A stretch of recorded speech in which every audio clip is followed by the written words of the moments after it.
Hi guys, it's Gecko, and today I am bringing you a book review.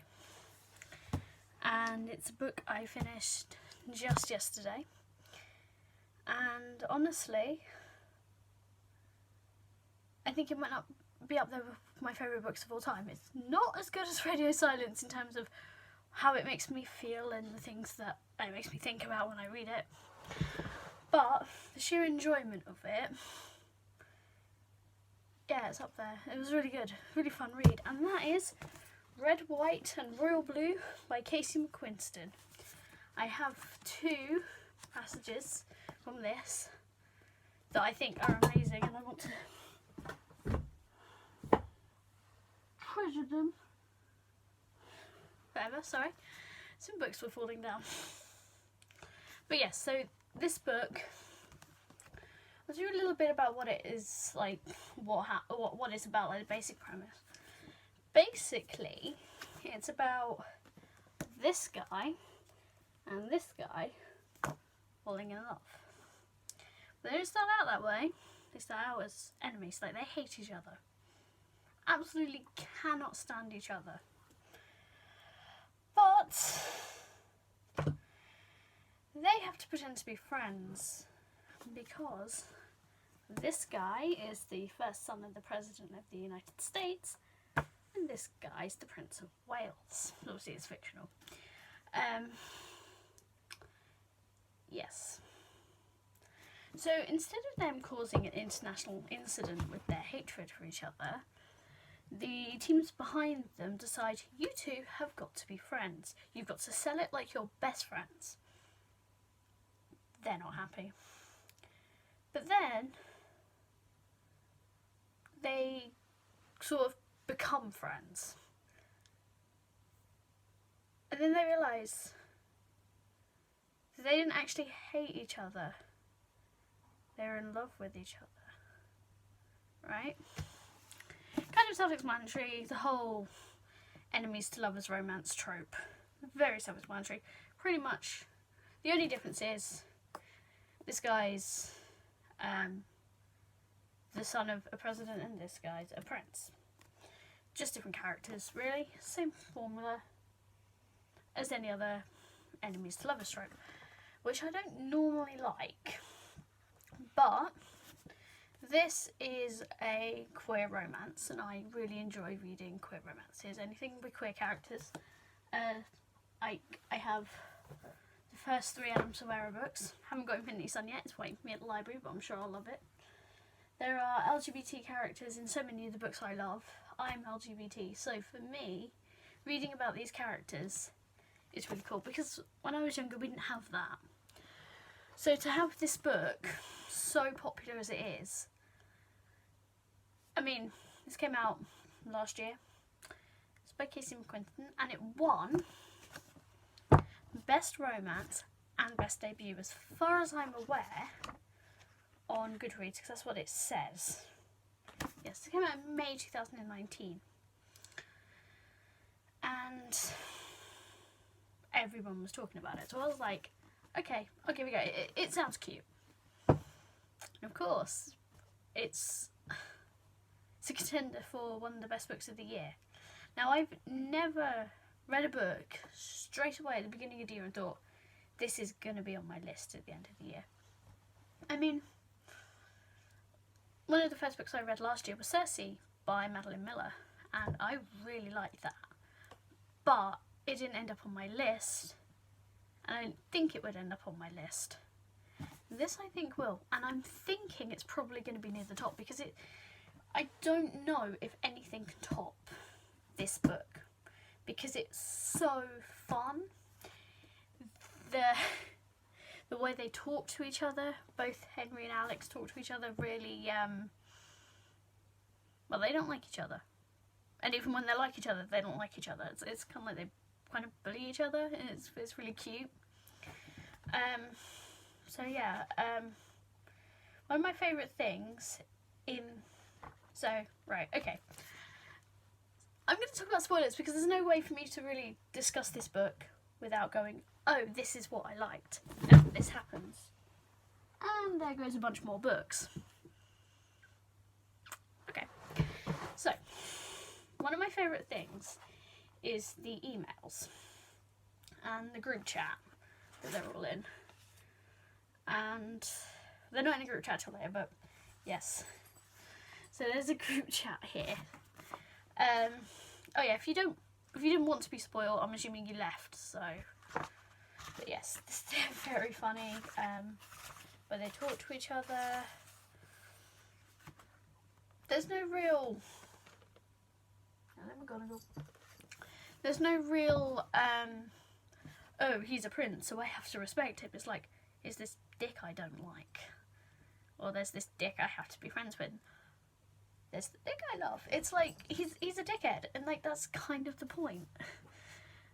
And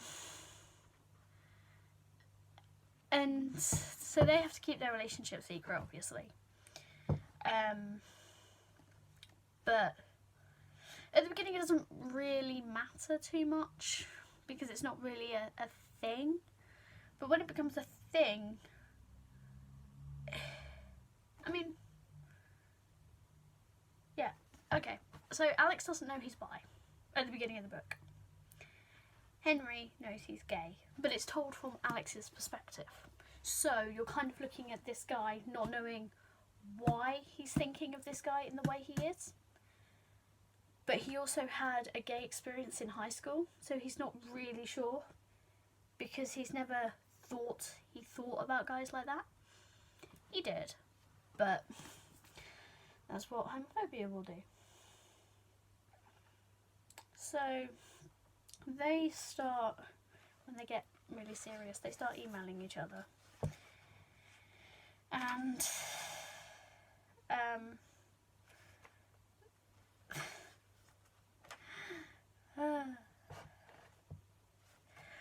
and they don't exactly have nice names for each other when they address the emails, like, dear this person.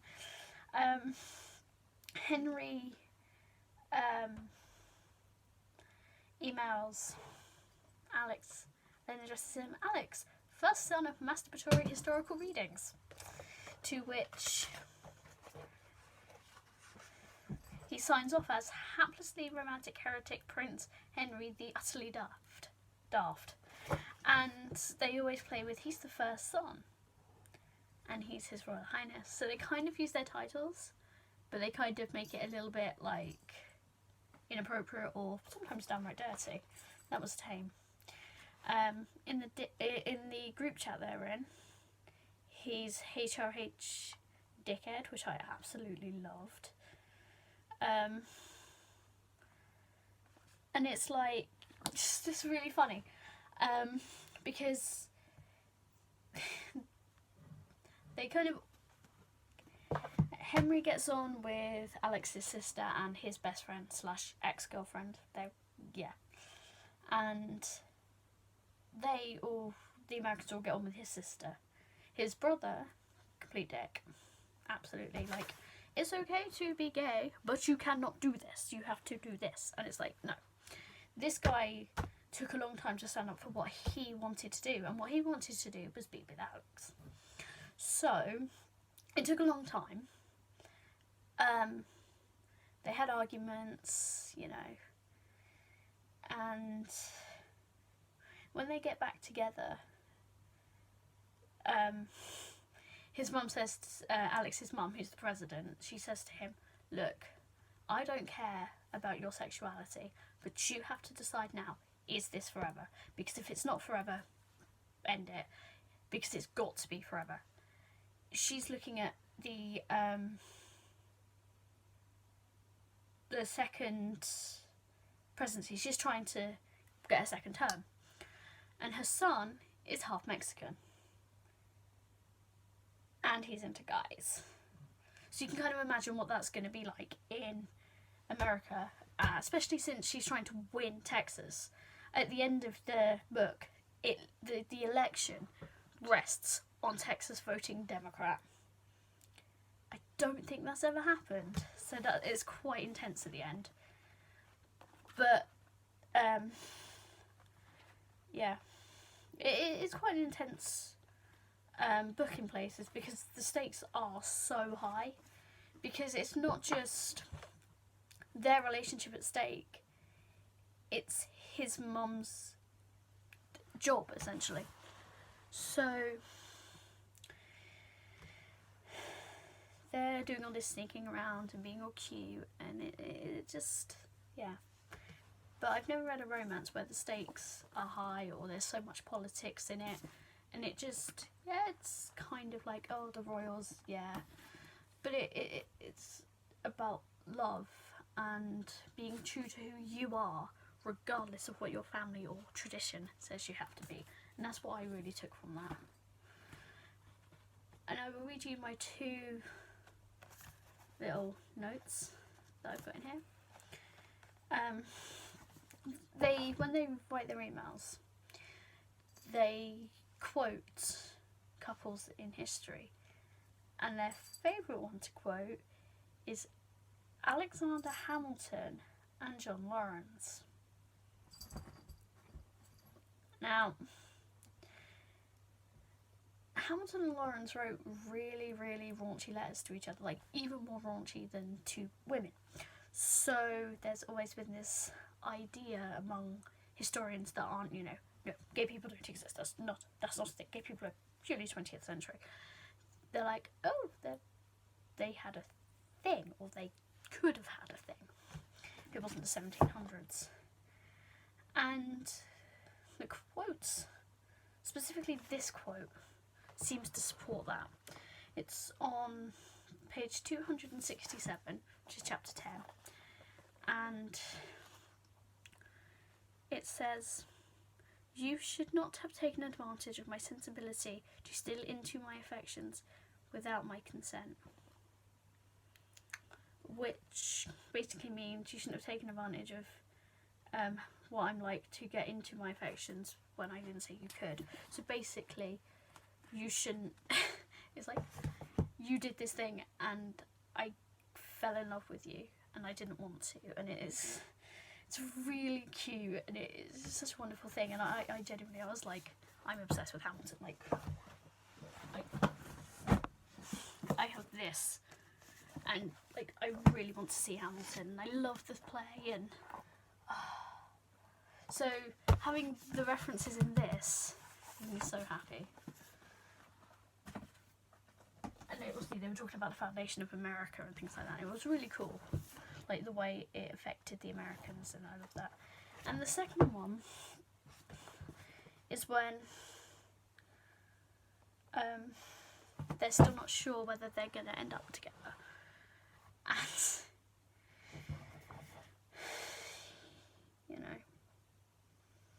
they're completely separate. One's in London and one's in DC, and it's really difficult. But this is on page 313, and it says, "The anxiety feels like buzzing little wings in his ear. In the silence, like a petulant wasp.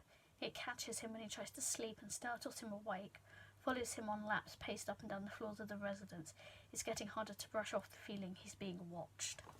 Now, I really relate to that because I struggle with anxiety, so it does feel like that, and it doesn't matter what you do. When you're having an anxiety attack or you're going to be overly anxious about something, it doesn't let you go.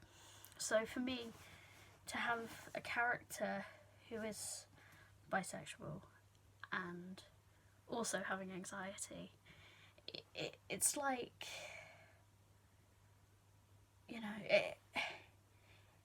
it kind of meant a lot to see that representation in a way, especially in such a flawed character. They're both flawed, like they're heavily flawed characters. Like, I'm not saying this is perfect, it's not. It's just really fun and intense, and I just really liked it, and I thought it was, it took me 3 days to read, and I spent most of it with one chapter left to read because I didn't want it to end, because I knew it rested on that last chapter, because it's a standalone as far as I'm aware. Now, if I got a sequel 10 years in the future, I'd be so happy with this, because this is amazing. I want to know more. But as it is, as far as I'm aware, it is just the standalone. So if I'd have known there was a sequel, it wouldn't have mattered, because I know that there's more to come. But when it's just the last chapter and everything rests on this chapter, that's quite a lot. So yeah, my closing thoughts with this book were, wow, it does so much, and it's quite serious, and it deals with some really heavy topics, mainly homophobia and, you know, not biracial, it's just homophobia and people's attitudes to gay people, which sucks. Even in, well, this book's set in 2020, so this is like the elections this November, I believe, because everyone's on the campaign trail. I see my friends talking about Bernie and Warren and all of these people, and okay, but this book takes place this year, but it's in, you know, in a different world, even though it's the contemporary. Just the idea that there could be a female president of the United States and her son's bi, and, you know. Oh, and another thing I really loved about this book, his parents are divorced, which that's not something I love, but here's what it is. When he does something to annoy his dad, he calls him Claremont.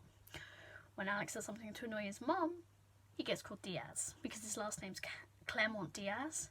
He's double barrel, which I thought was really cute, and I was like, yep, I love that. I just love the idea that you could do that with, like, parents who are separated, and yet they call you by the other person's last name. Like, and they also talked about their parents' relationships.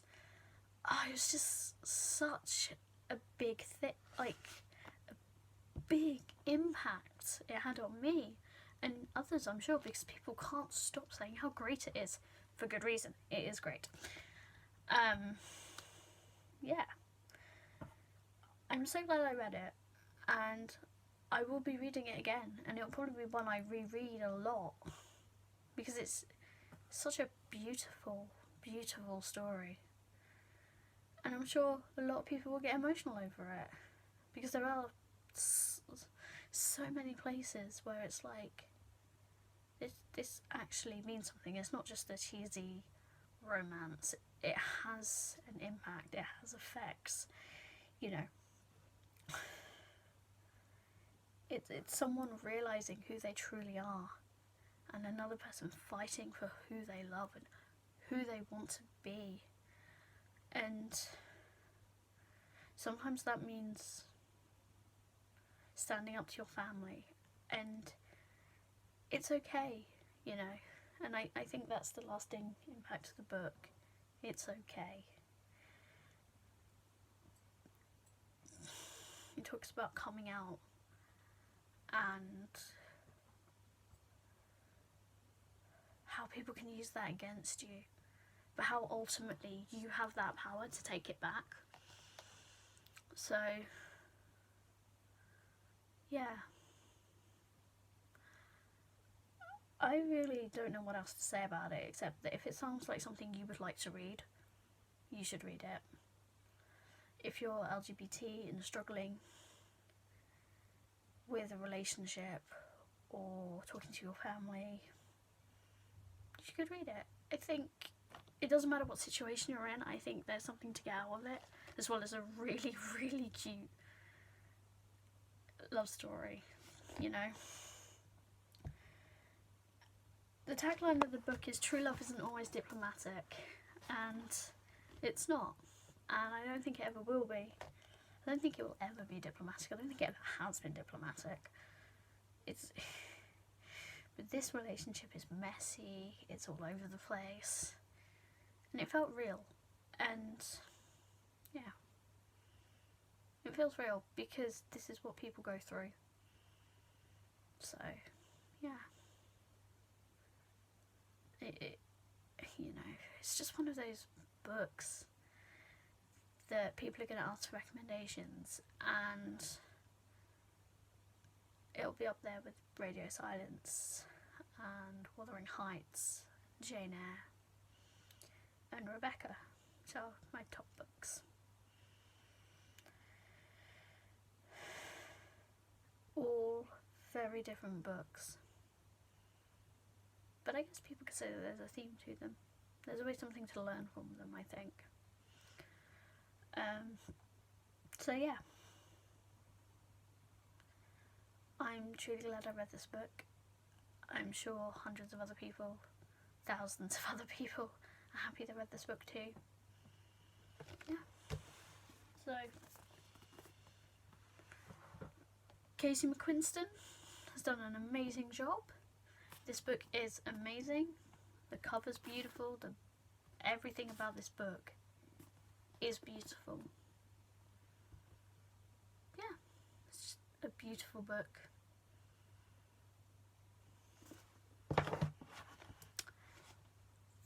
Thank you for watching. If you have any recommendations, feel free to drop them in the comments.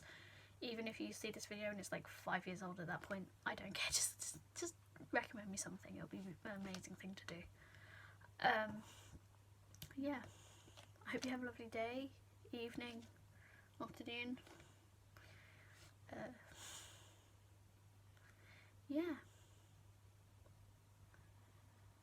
I'm going to go continue my TBR for a year-a-thon, even though today is the last day and I've only read one book off the TBR that wasn't this, because this isn't technically on the TBR. I've still got 5 books to read. But yeah. Thank you for watching.